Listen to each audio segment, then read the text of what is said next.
Hi friends, ఈ వీడియోలో మనము రోజువారీ రాశి ఫలాలలో ధనుసు రాశి వారి గురించి తెలుసుకుందాం. అంతకన్నా ముందు చిన్న రిక్వెస్ట్ ఫ్రెండ్స్, ఈ వీడియో మొదటగా చూస్తున్నట్లయితే లైక్ చేయండి, షేర్ చేయండి, అలాగే సబ్స్క్రైబ్ చేయడం అసలు మర్చిపోవద్దు. మీ యొక్క సపోర్ట్ నాకు ఎంతో అవసరం. ఇక ధనుసు రాశి వారు ఈరోజు కుటుంబ పెద్దల నుండి ఊహించని సమస్యలను ఎదుర్కొంటారు. ఇక ధనుసు రాశి వారు తమ సంతాన ఆరోగ్య విషయంలో జాగ్రత్త వహించాల్సి ఉంటుంది. ఔషధ సేవనం చేయండి, తగ్గకపోతే వైద్య సంప్రదింపులు చేయడం మీకు మేలు చేస్తుంది. అలాగే బంధుమిత్రులతో స్వల్ప వివాదాలు కలిగే అవకాశం కనిపిస్తుంది. వృత్తి ఉద్యోగాలలో ఎవరైతే ఉన్నారో వారికి అదనపు బాధ్యతల వలన తగిన విశ్రాంతి అనేది ఉండదు. ఇక వ్యాపారస్తులు ఎవరైతే ఉన్నారో వ్యాపారాలలో స్వల్ప లాభాలను మాత్రమే పొందగలుగుతారు. ఆధ్యాత్మిక సేవా కార్యక్రమాల్లో పాల్గొంటారు. దేవాలయాలను సందర్శిస్తారు. దేవాలయాలను సందర్శించినప్పుడు మీరు ముఖ్యంగా గుర్తుంచుకోవాల్సింది మీ ఇష్టదైవం యొక్క ఆరాధన అనేది మీకు మంచి చేస్తుంది. కాబట్టి తప్పకుండా ఆ దిశగా ప్రయత్నించండి.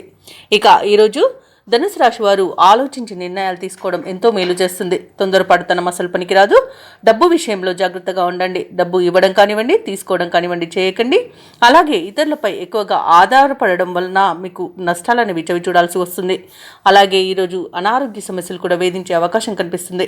ఇక విదేశాలలో ఎవరైతే విద్యాపరంగా, వృత్తిపరంగా, వ్యాపారపరంగా ఎవరైతే నివసిస్తున్నారో వారికి ఇబ్బందులు అనేవి ఎదురవుతాయి.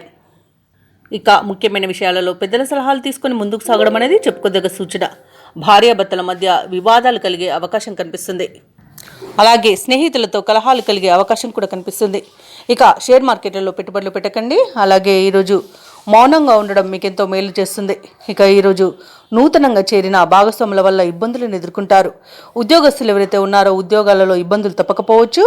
అలాగే వివాహ సంబంధ విషయంలో కూడా కొంత ఇబ్బందులు ఎదురయ్యే అవకాశం కనిపిస్తుంది. ఇక ఎవరైతే దూర ప్రయాణాలు చేస్తున్నారో వారికి వాహన ప్రమాద సూచనలు ఉన్నవి కాబట్టి వాయిదా వేయడం మంచిది, లేదా తగిన జాగ్రత్తలు తీసుకోండి. ఇక ధనుసు రాశి వారికి ఈరోజు ఆకస్మిక ప్రయాణాలు తప్పకపోవచ్చు. వ్యయ ప్రయాసాలతో కానీ కొన్ని పనులు పూర్తి చేయలేకపోతారు. రాబడి నిరుత్సాహపరిచిన అవసరాలకైతే లోటు అనేది ఉండదు. అలాగే ముఖ్యమైన నిర్ణయాలలో తొందరపట్టవద్దు. సన్నిహితులతో వివాదాలు అనేవి ఉన్నవి కాబట్టి కాస్త ప్రశాంతంగా ఉండడానికి ప్రయత్నించండి. అలాగే ఈరోజు పుణ్యక్షేత్రాలను సందర్శిస్తారు. దేవాలయాలను సందర్శించినప్పుడు మీరు ముఖ్యంగా గుర్తుంచుకోవాల్సింది మీ ఇష్టదైవం యొక్క ఆరాధన అనేది మీకు మంచి చేస్తుంది. కాబట్టి తప్పకుండా దిశగా ప్రయత్నించండి. ఇక వ్యాపార వాణిజ్యవేత్తలు ఎవరైతే ఉన్నారో వారి యొక్క వ్యాపార లావాదేవీలు కొంత మందకొడిగా సాగే అవకాశం కనిపిస్తుంది. ఇక ప్రభుత్వ ఉద్యోగస్తులు ఎవరైతే ఉన్నారో వారు పనిచేసే చోట చికాకులు మరింత పెరుగుతాయి. సాంకేతిక నిపుణులకు, పారిశ్రామిక వర్గాల వారికి శ్రమాధిక్యంగా ఉంటుంది. ఇక విద్యార్థుల యత్నాలు నత్తనడకన సాగుతాయి. ముఖ్యంగా మహిళలకు కుటుంబ సమస్యలు ఎదురవుతాయి. కుటుంబ సభ్యుల నుండి విమర్శలు కూడా ఎదుర్కొంటారు. ఇక ఈరోజు ధనుసు రాశి వారికి అదృష్ట రంగు గులాబీ, ప్రతికూలమైన రంగు ఆకుపచ్చ, అదృష్ట సంఖ్య 8. ఈరోజు ధనుసు రాశి వారు దుర్గాదేవి అష్టోత్తర శతనామావళి పఠనం, అలాగే గణపతిని ఆరాధించడం వలన మంచి శుభ ఫలితాలను పొందుతారు. అలాగే పనులలో వచ్చే ఆటంకాలని తొలగించుకోగలుగుతారు.